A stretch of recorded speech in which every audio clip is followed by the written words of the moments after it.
Joining me from Tel Aviv is a member of the Israeli parliament, Sharren Haskel.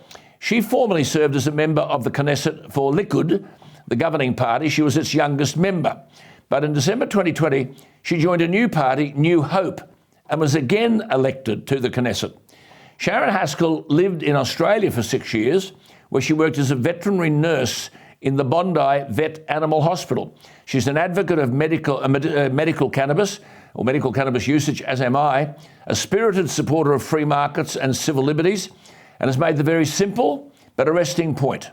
And I quote her, "Interesting to see that the most important thing for the Australian Labor Party was to tell the Jewish people that the 3,000-year-old tradition of Jerusalem as their cultural, religious and traditional centre, the heart of their identity, their capital, is not theirs."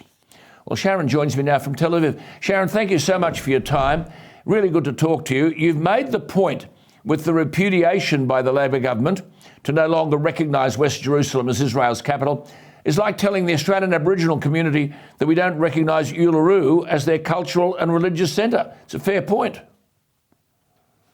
Absolutely. I mean, when you look on history, for thousands of years, Jerusalem has been, and still today, and will forever be, our cultural, our religious, and our capital. Jerusalem is part of our identity. More important so, this announcement comes at a Jewish holiday called the Feast of Tabernacle, where Jews and people from all around the world come to Jerusalem to celebrate this holiday. This is the holiday of Jerusalem. And we received from Australia, one of our strongest ally that we consider a great friend of Israel, an announcement like that on a high holiday, a Jewish holiday where we celebrate Jerusalem.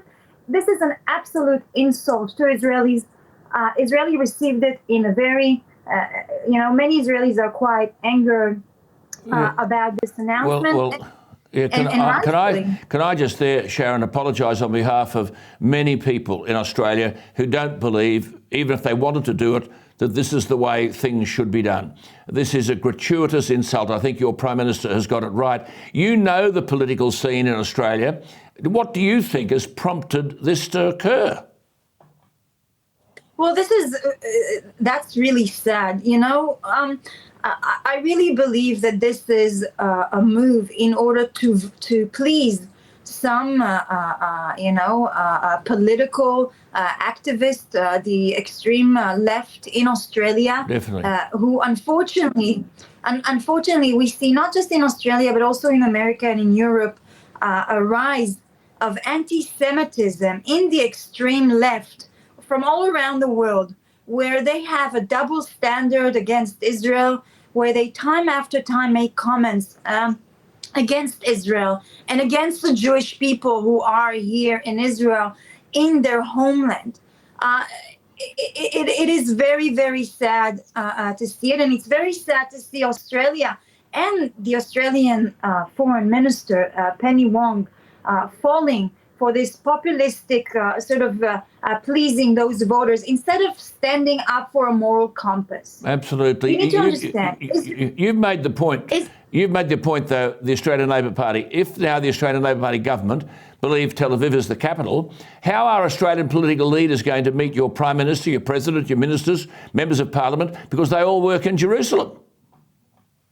Absolutely. Tel Aviv is not the capital of Israel. Jerusalem has always been for thousands of years and will forever be the capital of Israel. We work there. The Prime Minister worked there. The President worked there. It would be extremely difficult if they will not come to our capital city in order to continue the cooperation, continue to build those bridges.